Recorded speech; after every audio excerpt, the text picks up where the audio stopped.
Le 19 février 2013. Le Cecil Hotel, célèbre bâtiment du centre de Los Angeles, fait de nouveau les gros titres lorsque l'un de ses résidents est vu pour la dernière fois en pleine crise de folie dans son ascenseur. Le mystère se fait encore plus macabre lorsque le corps de cette femme est découvert dans le réservoir d'eau situé sur le toit de l'hôtel. Cet hôtel est l'un des endroits les plus lugubres que je connaisse. Accident? Meurtre? Ou cette mort n'est-elle que la page la plus célèbre de l'histoire du Cecil Hotel, riche en événements bizarres et violents? Le Cecil Hotel a tous les attributs de la maison hantée. La mort d'Elisa Lam et de tant d'autres clients peut-elle être attribuée à une influence diabolique? Je suis persuadé que cet hôtel baigne dans une énergie négative qui déclenche une sorte d'activité paranormale. Dès notre arrivée, les choses ont commencé à prendre une tournure étrange. C'est un centre d'énergie très sombre. Ou bien cet enchaînement de tragédies mortelles n'est-il qu'une coïncidence? Je m'appelle Jennifer Marshall. Lorsque j'ai quitté l'US Navy, je suis devenue enquêtrice indépendante. Je m'attaque aujourd'hui au mystérieux passé, que certains qualifient même de maléfique, du Cecil Hotel, l'ange déchu de Los Angeles.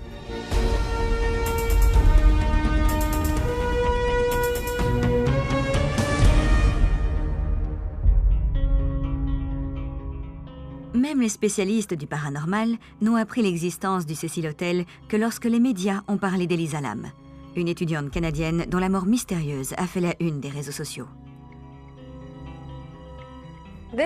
Cette histoire a coupé le souffle, regorge de coïncidences et de circonstances incroyables. Tout cela dans le cadre d'un hôtel où la mort rôde depuis toujours et qui, selon certains, est un nid de phénomènes paranormaux. Ozzy Mara, une journaliste texane, fait partie de ceux qui tentent de résoudre ce mystère. Elle s'est spécialisée dans les histoires teintées de paranormal.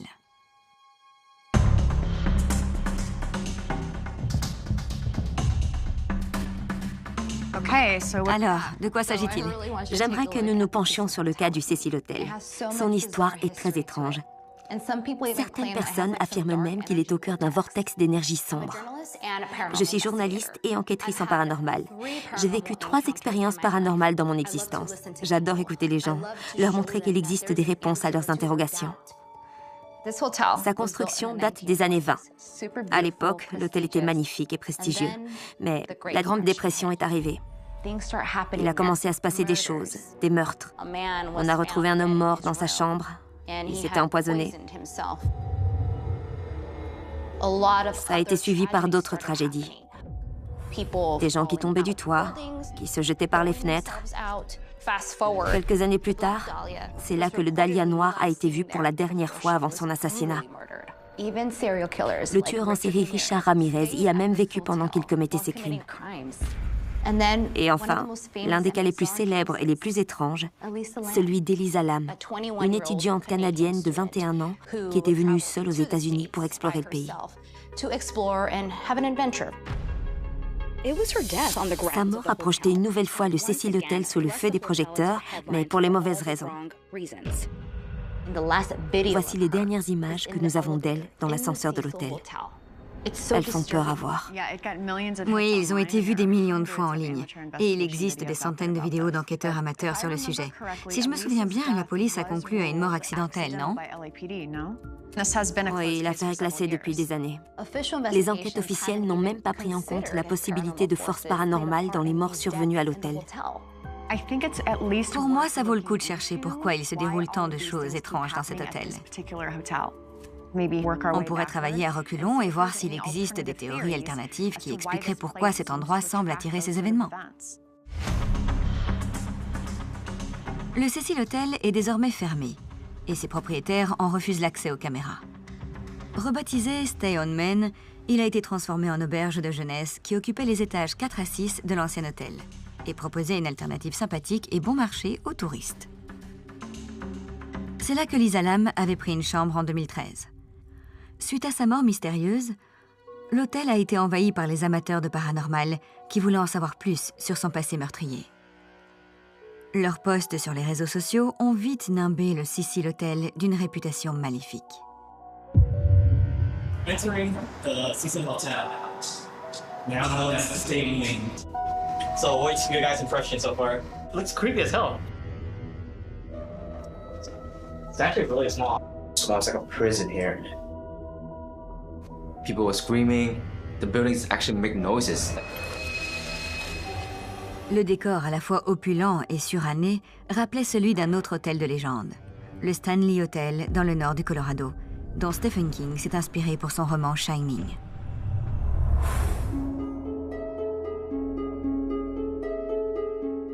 À la fin du 19e siècle, à Chicago, H.H. Holmes, le premier tueur en série connu d'Amérique, a massacré au moins 9 personnes à l'intérieur du World Fair Hotel, dont il était propriétaire. Il avait installé des trappes, des chambres à gaz et même un crématorium au sous-sol. Un endroit peut-il attirer le mal? Ou être maléfique par lui-même? Beaucoup pensent qu'une force mystérieuse attire une clientèle portée sur le mal et s'en prend aux victimes innocentes. Même si le concept me laisse sceptique, il y a peut-être un fond de vérité là-dedans. Mais nous devons trouver des réponses. Et idéalement, des preuves. Tandis qu'Ozzy se penche sur l'histoire du quartier, je pars à la rencontre de la médium Patty Negri qui a voué sa vie à ce genre de phénomènes paranormaux. Dès le moment où j'ai franchi les portes, mon cœur s'est mis à tambouriner et j'ai eu l'impression que les murs se refermaient sur moi. J'ai été submergée par une sensation de désespoir. L'émotion, l'étouffement, tout semblait peser 10 kilos de plus, comme quand on est sous l'eau. J'étais dans un état second, un peu comme quand on se trouve sur un bateau. L'atmosphère est si lourde. Cet hôtel est l'un des endroits les plus lugubres que je connaisse. On dirait un four dont la température ne cesse d'augmenter. La sensation vous saisit dès que vous entrez. Est-ce que vous pensez que les assassins et les gens qui se sont suicidés en se jetant dans le vide ont été attirés par la même force? Oui, une fois qu'il se passe quelque chose, ça agit comme une balise ou un phare. Il y a une très grosse énergie dans cet hôtel. Je pense qu'elle provient du sol, peut-être d'une ligne de faille ou d'un ancien cimetière indien, mais en tout cas, c'est indéniable. Los Angeles regorge de vortex qui traversent les collines. Leur point de départ se situe probablement dans le centre-ville. Chaque quartier a sa propre atmosphère, et celle-ci est particulièrement forte.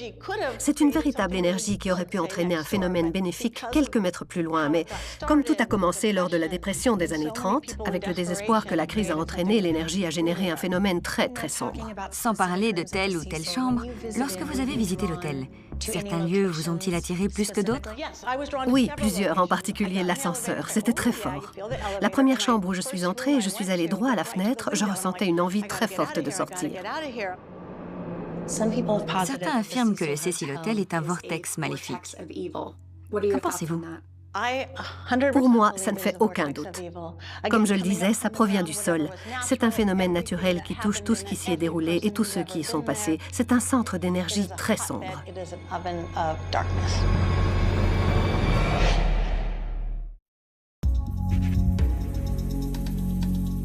Nous nous penchons sur le passé tragique du Cecil Hotel. Cet établissement, autrefois élégant et plein de vie, s'est mué en un endroit que certains qualifient d'enfer sur terre. Le Cecil Hotel se trouve à côté du Skid Row, un quartier très pauvre, dans une zone où l'économie est en berne. C'est difficile pour tout le monde. Beaucoup de gens, outre leurs problèmes d'argent, souffrent aussi de maladies mentales. Quand on est dans ce genre de situation, on perd vite pied. C'est dans ce contexte qu'Elisa Lam a loué sa chambre le 28 janvier 2013. Ses propres observations semblent aujourd'hui prémonitoires. J'ai quelque chose à vous montrer. Elisa tenait un journal sur Tumblr. Je l'ai déjà consulté. Il dit beaucoup de choses sur elle, sur ses passions, l'architecture, la photo, la mode. On y apprend ce qu'elle a fait lors de ces derniers jours. Je cite, « 29 janvier, arrivée à La La Land, avec ce bâtiment monstrueux. Enfin, monstrueux dans le sens criard. Mais il date de 1928, d'où le style art déco. Il est classe, certes, mais comme on est à Los Angeles, tout est exagéré. On a suggéré que la mort d'Elisa Lam, retrouvée dans un réservoir d'eau sur le toit de l'hôtel, a été causée par une force démoniaque au sein même du bâtiment. Pour les fans de cette théorie, la vidéo de l'ascenseur en est une preuve flagrante. L'affaire Elisa Lam. Là, on la voit appuyer sur tous les boutons.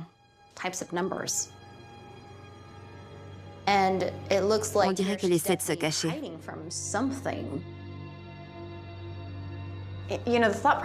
Ces actions sont étranges. Si je voulais échapper à quelqu'un, je ne me cacherais pas dans un endroit clos d'où je ne pourrais pas m'échapper. On dirait qu'elle est dans la provocation, comme s'il s'agissait d'un jeu.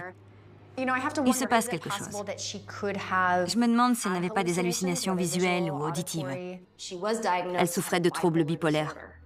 D'accord. Elle voyait peut-être quelque chose qu'elle était seule à voir. D'après ces images, j'ai l'impression qu'elle était sous l'emprise d'une énergie négative.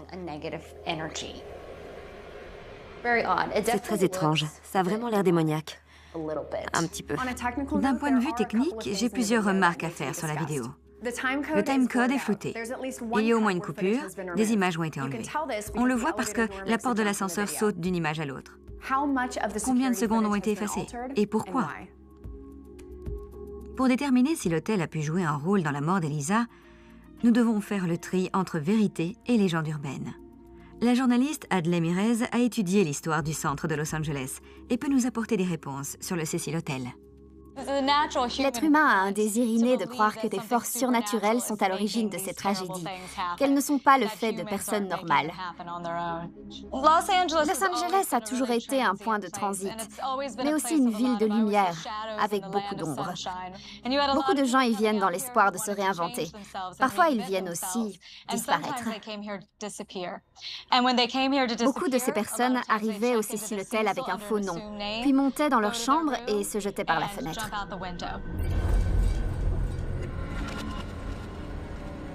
Il y a une histoire horrible d'une femme qui a sauté d'une fenêtre et qui est tombée sur l'auvent de l'entrée. Il paraît qu'il a fallu des crochets pour la détacher de l'auvent. Tout cela en plein jour, sous les yeux de la foule. Toutes ces morts ont été vues comme des suicides? Oui, la plupart de ces décès ont été considérés comme des suicides. Mais l'hôtel a aussi connu son lot d'overdoses accidentelles, ainsi qu'au moins un meurtre non résolu dans les années 60. Le meurtre d'une résidente qui s'appelait Goldie Osgood. L'hôtel accueillait aussi des meurtriers?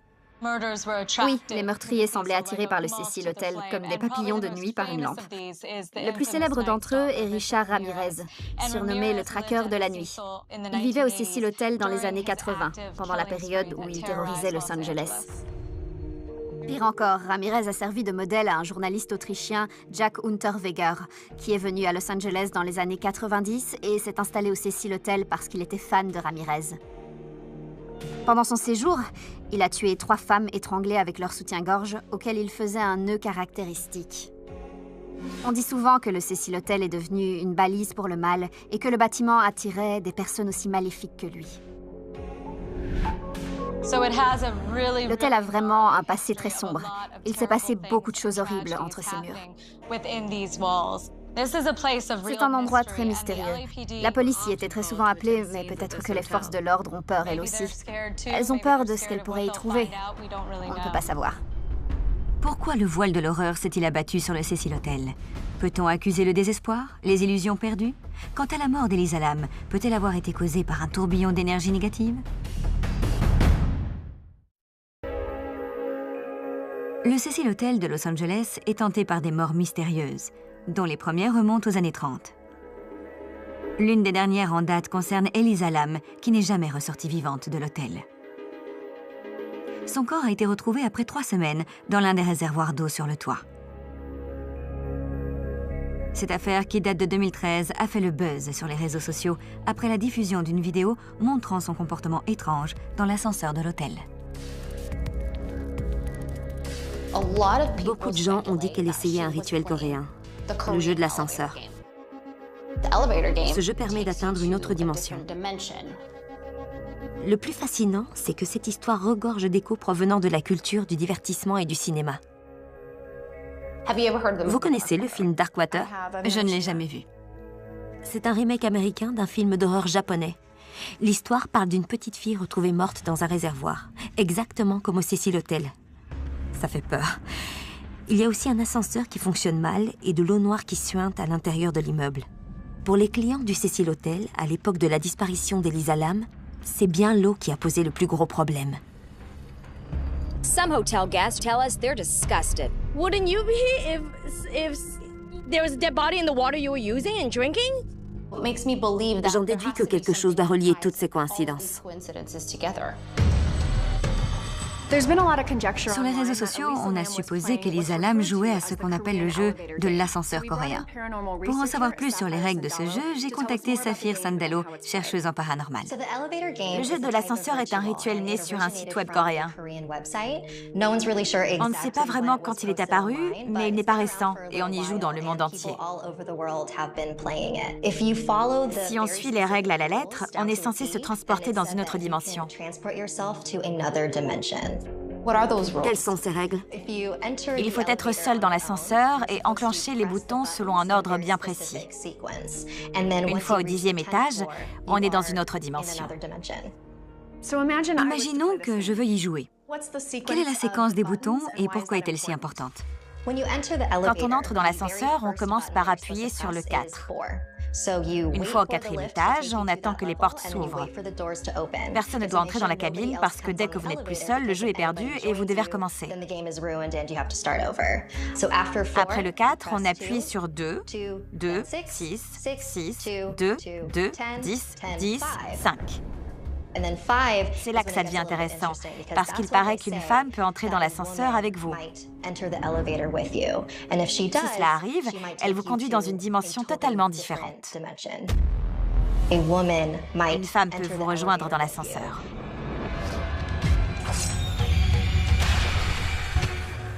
Vous connaissez quelqu'un qui y a déjà joué?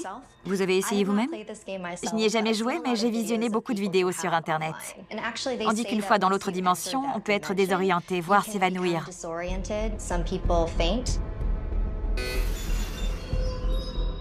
Je pense que dans le cas d'une personne un peu perdue et qui ne fait pas vraiment la différence entre ce qui est réel et ce qui ne l'est pas, la terreur que peut entraîner ce jeu est compréhensible. Revoyons la vidéo.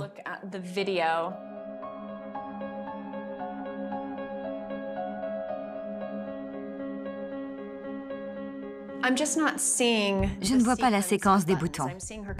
Je la vois juste les écraser un par un.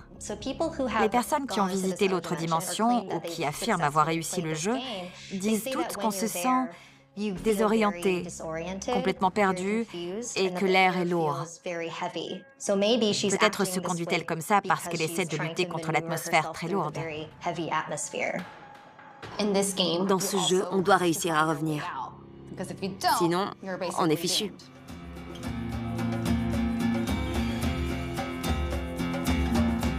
Mes recherches me conduisent à un autre hôte de marque du Cecil Hotel. Morbid, le musicien de death metal. J'ai hâte de le rencontrer et de l'entendre me raconter l'étrange expérience qu'il a vécue là-bas. Morbid, en 2012, vous avez séjourné pendant 3 jours au Cecil Hotel. On vous a ensuite impliqué à tort dans la disparition d'Elisa Lam. Comment avez-vous vécu cela? Un matin, je me réveille et je vois plein de posts avec des photos et des vidéos de moi. On me traitait de tueur. Tout s'est passé très vite. Et ensuite, c'est devenu un tourbillon incontrôlable. On s'en est pris à moi à cause de mon style vestimentaire, à cause de la musique que je joue. D'accord, je fais du black metal, mais ça ne fait pas de moi un tueur. Je serais même pas capable de tuer un petit lapin. Ça m'a beaucoup touché, je ne pouvais rien y faire. Parlons de votre séjour au Cecil Hotel. Qu'avez-vous ressenti en montant dans votre chambre? J'avais l'impression qu'on m'observait dans l'ascenseur. Peut-être à cause de la caméra. C'était un endroit étrange. Pensez-vous que certaines personnes sont attirées par l'énergie diffusée par ces lieux? Oui, je pense que certaines personnes ont une connexion plus forte avec ce genre d'énergie. Et pensez-vous qu'il existe des endroits sur Terre qui agissent comme des vortex maléfiques? Oui, elles attirent beaucoup d'énergie négative. À certains endroits, c'est inhérent. On se demande ce qui se passe. Pour voir si le passé du Cecil Hotel est vraiment à part, nous avons rendez-vous avec Craig Owens, qui a enquêté sur les phénomènes paranormaux supposés de beaucoup d'hôtels californiens. Les morts macabres, dont celle de l'étudiante Elisa Lam en 2013, sont nombreuses au Cecil Hotel.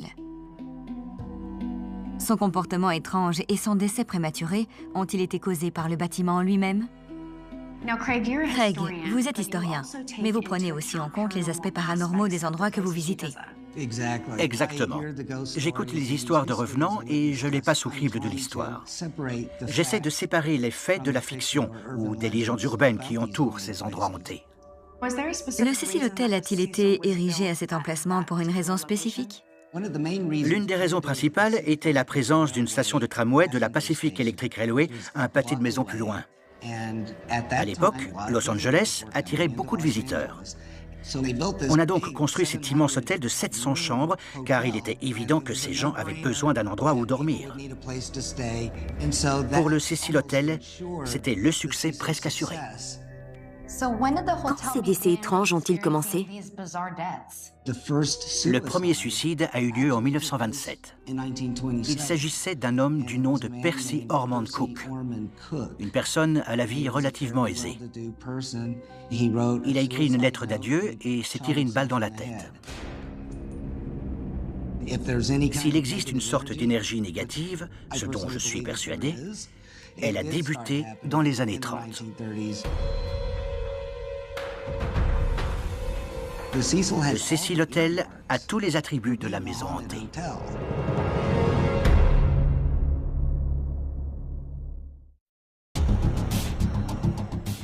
Le Cecil Hotel de Los Angeles jouit d'une réputation macabre, car il est depuis toujours le théâtre d'événements tragiques et inexpliqués. Est-ce dû à une activité paranormale ou pas? Secondée par la journaliste Ozzy Mora, j'enquête sur le passé sombre du bâtiment. Et je cherche à comprendre ce qui lui a donné son surnom d'Hôtel de la Mort. Vous pensez que le Cecil Hotel attire les gens à cause de tous les drames qui s'y sont déroulés? Ou bien que l'hôtel génère lui-même cette ambiance angoissante, ou l'invite? Le Cecil Hotel a été rebaptisé Stay on Main en 2011, avant même la mort d'Eliza Lam. Les propriétaires essayaient de le relancer. L'hôtel ne s'est jamais remis de la Grande Dépression. En fait, les choses n'ont fait qu'empirer. Au début des années 30, les suicides se faisaient surtout par arme à feu ou médicaments. Je crois que ça a encouragé beaucoup de gens à venir y mettre fin à leur jour. Beaucoup de gens disent avoir ressenti une impression bizarre la première fois qu'ils y sont entrés. Vous pensez que l'hôtel génère une sorte d'énergie sombre qui les pousse à faire ces choses? L'hypothèse me semble impossible à écarter quand on connaît l'ampleur de ces décès entre les suicides, les meurtres et les 2 tueurs en série. À votre avis, ce bâtiment est hanté par le mal ou pas? On ne peut pas nier un effet de curiosité morbide qui attire les gens au Cecil Hotel. C'est ce qui le met à part des autres hôtels. C'est une sorte d'effet domino qui ne cesse d'alimenter la spirale négative. Ozzy et moi avons rendez-vous avec 2 des dernières personnes à avoir parlé à Eliza, dans une célèbre librairie de Los Angeles. Vous étiez là le jour où elle est venue? Oui, à l'époque, j'étais agent de sécurité. Elle discutait avec l'une des gérantes, Kathy Orphin. Comment cela s'est-il passé? Elle a initié la conversation? Elle avait besoin d'aide? Oui, elle était très bavarde. Je l'avais vue parler avec d'autres clients. Quand je lui ai parlé, elle se rendait à une caisse pour poser des questions. Les questions avaient un but précis? Ou bien elle semblait seule et avait juste envie de discuter? Un peu des deux. Elle voulait des renseignements sur les limites de poids dans les bagages parce qu'elle achetait beaucoup de livres et de disques. Mais elle posait aussi des questions beaucoup plus personnelles. Eliza vous a marqué, donc. Vous vous rappelez d'elle parmi les dizaines ou centaines de clients de cette journée? Oui, nous l'avons tous remarqué. Qu'est-ce que vous vous rappelez à propos d'elle? Avez-vous remarqué quoi que ce soit d'étrange ou de marquant quand elle est entrée dans la librairie? Rien de spécial. Elle musardait dans les rayons. Elle était souriante. Je me rappelle qu'elle voulait visiter d'autres boutiques du centre-ville. Elle a demandé lesquelles étaient les plus sûres, parce que nous sommes proches du quartier chaud. Quand la police vous a contacté, ça a dû vous faire bizarre. Elle avait alors disparu depuis une semaine. Ses parents n'avaient plus de nouvelles et ils ont contacté la police. En fouillant sa chambre, ils ont trouvé ce qu'elle avait acheté chez nous et ils ont pu déterminer que c'était le dernier endroit où sa présence s'était avérée avec garantie. Aviez-vous une idée d'où elle avait pu aller ou de ce qui lui était arrivé? Non, pas vraiment. Je ne savais pas s'il y avait quelque chose de louche, mais le fait qu'elle disparaisse de sa chambre d'hôtel sans donner de nouvelles pendant plusieurs jours, c'était inquiétant. Et peu de temps après, sa vidéo de l'ascenseur est apparue.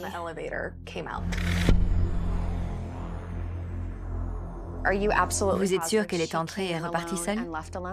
Oui. Nous avons surtout parlé de son envie de rentrer chez elle.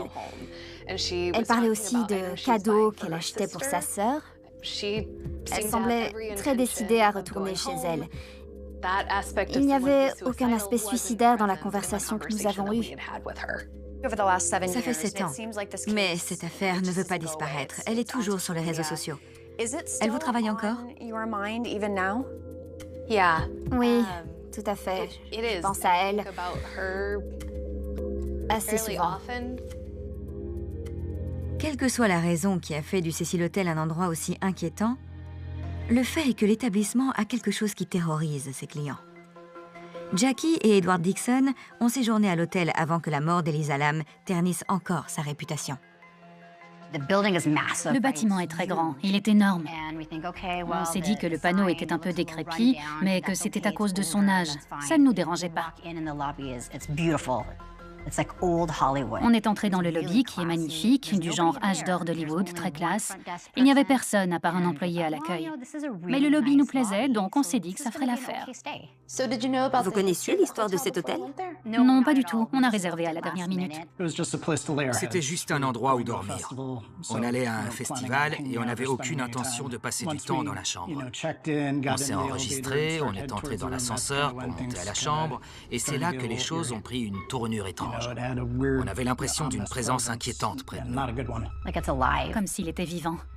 La salle de bain était commune. Nous n'avons croisé aucun autre client à notre étage.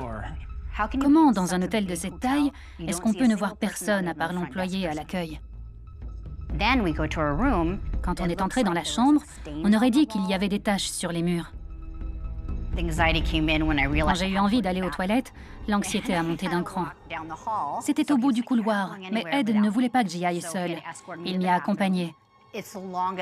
Jamais les toilettes ne m'avaient paru aussi loin. Ça faisait peur. Je ne m'effraie pas facilement, mais dans ce couloir, j'avais des sensations étranges. Avez-vous vécu une expérience paranormale? On a déjà visité l'Europe. On a dormi dans des hôtels bien plus vieux que celui-là. On a même visité la Tour de Londres, où tant de gens ont été torturés. Mais je n'ai rien ressenti, à part le poids de l'histoire. Mais là, on sentait vraiment quelque chose, tu ne crois pas? C'est de loin l'endroit le plus stressant que j'ai jamais connu. Ça ne vous était jamais arrivé avant? Et ça ne s'est plus reproduit? Non. Jamais je n'ai eu aussi peur pour ma vie que pendant ce séjour. J'avais l'impression que c'était un hôtel abandonné. Il a 600 chambres, ça ne tient pas debout. Pourtant, j'ai entendu des gens se disputer. Des vraies personnes ou des fantômes? Je ne le saurai jamais.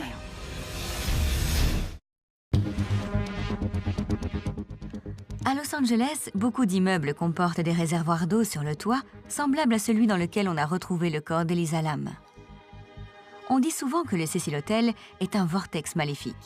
Et Ozzy est convaincue que tous les décès qui s'y sont produits ont été influencés par une force surnaturelle.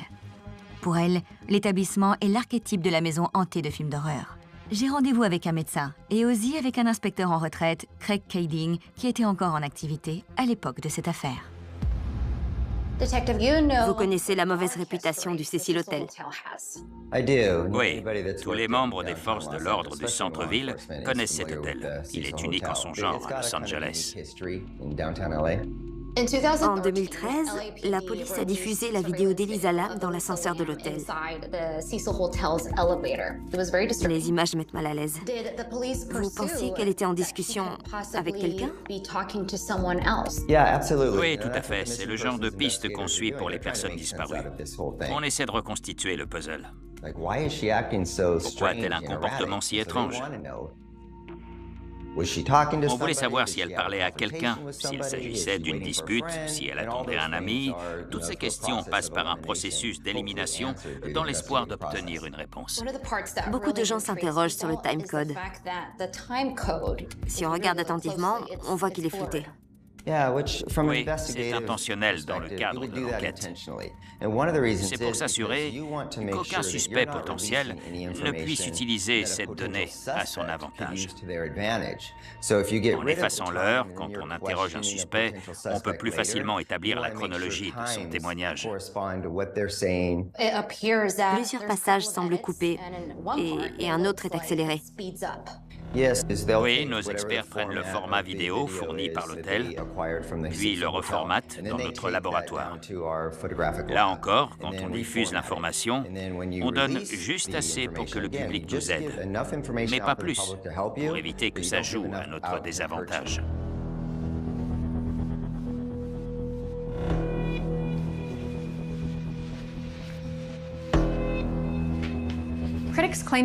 Les personnes convaincues que l'enquête a été mal menée s'appuient sur les données du rapport d'autopsie. Parmi les nombreuses incohérences, la cause de la mort est passée de impossible à déterminer à accident. Merci d'être là. Le docteur Nadia Nashi a accepté de nous donner son point de vue professionnel sur les conclusions de l'autopsie. En lisant le rapport d'autopsie, avez-vous remarqué quelque chose suggérant une agression? Non, je n'ai vu aucune preuve de lutte, ni blessure externe, ni ongles cassés, ni entailles. Il est aussi peu probable qu'elle ait été plongée dans le réservoir en étant inconsciente, parce que lorsque c'est le cas, la victime coule la tête la première. Dans une cuve de 2,50 m de haut, elle se serait cognée la tête et nous aurions des traces d'hémorragie cérébrale. Mais le rapport d'autopsie n'indique rien dans ce sens. Beaucoup de gens se demandent pourquoi on a modifié la cause de la mort. D'inconnu, elle est passée à accident. C'est inhabituel. Non, ça a été modifié le jour même. Le résumé anatomique ne permettait pas de déterminer la cause de la mort en l'absence de traumatisme externe. Mais la clé de l'autopsie, c'est le rapport toxicologique et les médicaments qu'elle prenait. Décrivez-moi la deuxième visite de la police au Cecil Hotel. Les agents ont amené des chiens renifleurs. Ils sont montés sur le toit parce qu'on leur avait dit que les clients avaient l'habitude de venir y observer les étoiles, admirer la vue ou juste passer du bon temps. Mais le toit était très sécurisé. C'est ce que les propriétaires cherchent souvent à faire croire pour éviter que leur responsabilité soit engagée. Pourquoi les chiens n'ont-ils pas repéré l'odeur d'Elisa sur le toit? Elle était immergée dans le réservoir. En outre, nous avons découvert plus tard que les vêtements qui portaient son odeur se trouvaient au fond de l'eau. Les odeurs se sont dissipées et le fait qu'il s'agisse d'un environnement extérieur empirait encore les choses. Malheureusement, ils n'ont pas pensé sur le coup à regarder dans les réservoirs. L'idée ne leur est venue que plus tard. La perspective d'un inspecteur de la criminelle est intéressante, mais il ne m'a pas convaincue de l'absence de force paranormale. Y avait-il des preuves montrant qu'elle était sous l'influence de médicaments ou de drogue? Rien n'indique qu'elle était sous l'influence de drogues récréatives. Les patients bipolaires aux tendances psychotiques nécessitent un régulateur d'humeur, le lamotrigine, qui était sur la liste de prescription, mais on n'en trouve aucune trace dans le rapport toxicologique, ce qui veut dire qu'elle ne le prenait pas à ce moment-là. Elle prenait aussi du quétiapine, un neuroleptique. Là encore, on n'en a trouvé aucune trace dans son organisme.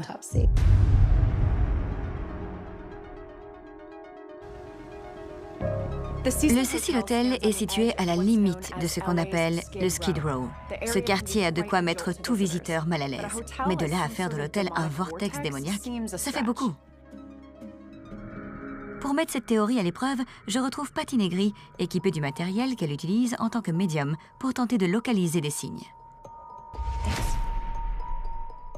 Depuis l'extérieur, vous sentez déjà quelque chose? Oui, tout à fait, ça me prend aux tripes.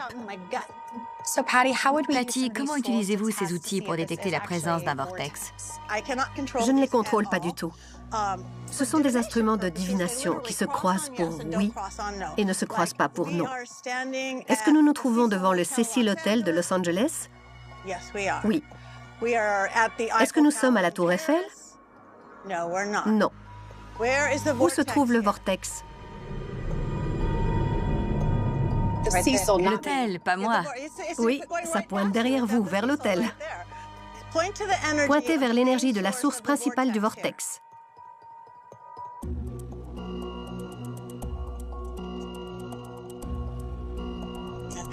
Là. Y a-t-il des esprits? Oui. Sont-ils coincés ici? Oui. L'esprit d'Elisa Lam est-il là? Je l'ai perçu très fort.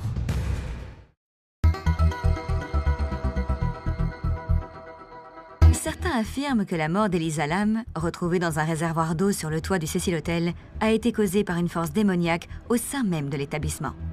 Pour mettre cette théorie à l'épreuve, j'ai demandé le concours de la médium Patty Negri, qui affirme avoir croisé des esprits maléfiques lorsqu'elle a visité l'hôtel. C'est un ovilus qui contient des mots que les esprits repèrent. Si on veut leur parler, il suffit de programmer certains mots. Quelqu'un veut-il parler? Un endroit tel que celui-ci qui baigne dans une telle énergie négative. C'était bizarre. La preuve. Oui, tout à fait. L'endroit me paraît plus propice à ce genre de choses qu'un supermarché, disons. Oui, parfaitement. Encore une fois, la nature humaine est ce qu'elle est. Si on trouve un endroit où on s'amuse, où les gens se balancent au lustre... Est-ce qu'on vous surnomme Jenny? Oui. D'accord. Cette séance avec Patty était intéressante. J'ai bien entendu les mêmes mots répétés très clairement. Une énumération, un mot qui ressemblait à un nom.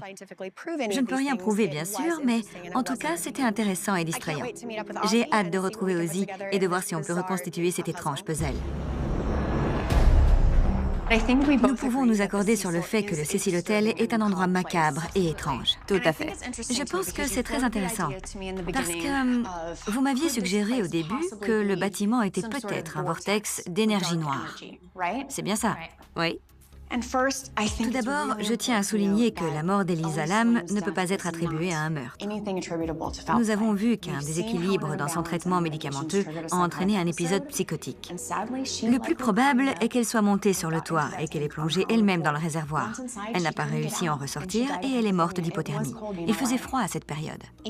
Même si l'on accepte ce raisonnement, pourquoi est-elle montée sur le toit? Qu'est-ce qui l'y a poussé? Qui aurait l'idée de monter sur un toit pour se baigner dans une cuve? Ça tient pas debout. Son comportement est lié à l'arrêt de son traitement. Elle entre dans l'ascenseur, elle se cache de quelque chose et elle essaie de s'enfuir. Pourquoi ne pas entrer dans la cuve? Si elle monte sur le toit et qu'elle est persuadée d'être poursuivie par quelqu'un ou quelque chose, il est logique qu'elle entre dans le réservoir parce qu'elle le considère comme une cachette, un endroit où elle sera en sécurité. Je comprends votre logique, mais l'hôtel a tout de même un passé qui fait frémir. Il a connu plusieurs suicides, on ne peut pas l'écarter.